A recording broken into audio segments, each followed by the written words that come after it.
Picture this for a second. You are enslaved, forced to fight for entertainment, watched by thousands who are cheering for your death, and instead of breaking, you decide to burn the entire system down. Not with speeches, not with politics, but with pure defiance. That is the real story of Spartacus, and trust me, it's way crazier, messier, and more human than the legend makes it seem. Spartacus wasn't born a rebel icon. He wasn't trying to change history. He was just a man who refused to stay caged. Spartacus was likely born in Thrace, a rough region north of Greece. Think mountains, warriors, constant conflict. He grew up tough, and at some point, he even served as a soldier in the Roman army. Yeah, the same Rome he would later fight against. But something went wrong. Maybe he deserted. Maybe he rebelled. Whatever the reason, Rome did what Rome always did. They crushed him, enslaved him, and sold him like property. That's how Spartacus ended up in Capua, inside a gladiator school owned by a man named Gladiators. And let's be clear. Gladiators were not glamorous movie heroes. They were prisoners. They lived locked up. They trained every day knowing they could die tomorrow. They fought so rich Romans could enjoy a spectacle with wine in hand. Spartacus wasn't alone. Around him were men from all over the empire. Gauls, Germans, Thracians. Different languages, different cultures, same chains. At first, survival was the only goal. Train, eat, fight, don't die. But eventually, something snapped. In 73 BC, Spartacus and about 70 other gladiators decided they'd had enough. They didn't have swords.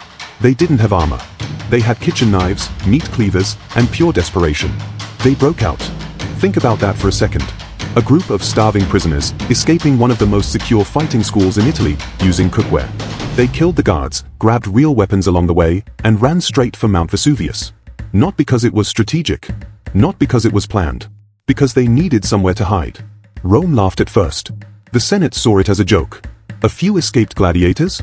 Seriously? So, they sent a small force to deal with it. Nothing fancy. No elite troops. Just enough to clean up the mess. Big mistake. Spartacus wasn't just strong. He was smart. The Roman troops surrounded Mount Vesuvius, blocking the only known path down. They figured the rebels were trapped. But Spartacus noticed something the Romans didn't. On the other side of the mountain was a steep cliff, covered in wild vines. So, the gladiators did something insane. They braided ropes out of vines, climbed down the cliff at night, went around the Roman camp, and attacked from behind. Total chaos. The Roman force was wiped out, and suddenly, this small problem turned into a nightmare. Word spread fast. Slaves, farm workers, shepherds, anyone who had ever been beaten, owned, or humiliated by Rome started running toward Spartacus. Not hundreds. Thousands. Within months, Spartacus was leading an army. But here's where the story gets interesting. Spartacus never claimed to be king. He never declared a new nation. He didn't even agree on what the end goal should be. Some wanted revenge. Some wanted freedom. Some just wanted to escape Italy. Spartacus himself seemed focused on one thing: getting people out alive. His plan, at least at one point, was to march north, cross the Alps, and let everyone go home. Freedom, not conquest. But armies are hard to control. Especially armies built from pain and anger. Many of his followers wanted to stay. They wanted to loot Roman cities. They wanted Rome to suffer the way they had suffered. And Rome? Rome was no longer laughing. They sent larger armies. Consuls. Veteran legions. And Spartacus kept winning. Battle after battle, his forces smashed Roman troops that were supposed to be unbeatable. Not because his army was better trained, but because they fought like people with nothing to lose. Imagine facing an enemy who knows that defeat means chains, torture, or death. That's terrifying. For nearly 2 years, Spartacus humiliated Rome. But here's the part most movies skip. Spartacus was running out of time. Rome doesn't forgive embarrassment. And eventually, they sent the man who did not fail. Marcus Licinius Crassus. Crassus was insanely rich, brutally disciplined, and absolutely ruthless. He rebuilt Roman morale with fear.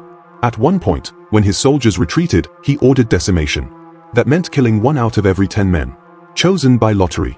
Suddenly, the Roman army remembered how to fight. Crassus trapped Spartacus in southern Italy, building massive fortifications to cut him off. Spartacus tried to escape. He even tried negotiating with pirates to ferry his army out of Italy. The pirates took the money and left. No ships. No escape. Still, Spartacus refused to surrender. In the final battle, he fought like a man who knew exactly how this would end. Ancient sources say he charged straight toward Crassus himself, cutting down soldiers, trying to end it face to face. He never made it. Spartacus died on the battlefield. His body was never found. And Rome made sure the message was clear. About 6,000 captured rebels were crucified along the Appian Way, lining the road for miles. A warning to anyone who dared to dream like Spartacus did. So was Spartacus a hero? That depends. He didn't end slavery. He didn't defeat Rome. He didn't live to see freedom. But for 2 years, the most powerful empire on earth was terrified of a former slave with nothing but courage, strategy, and refusal to kneel. And that's why Spartacus still matters. Not because he won, but because he showed that even the strongest system in the world can be shaken by people who decide they've had enough. And honestly, that's a story worth remembering.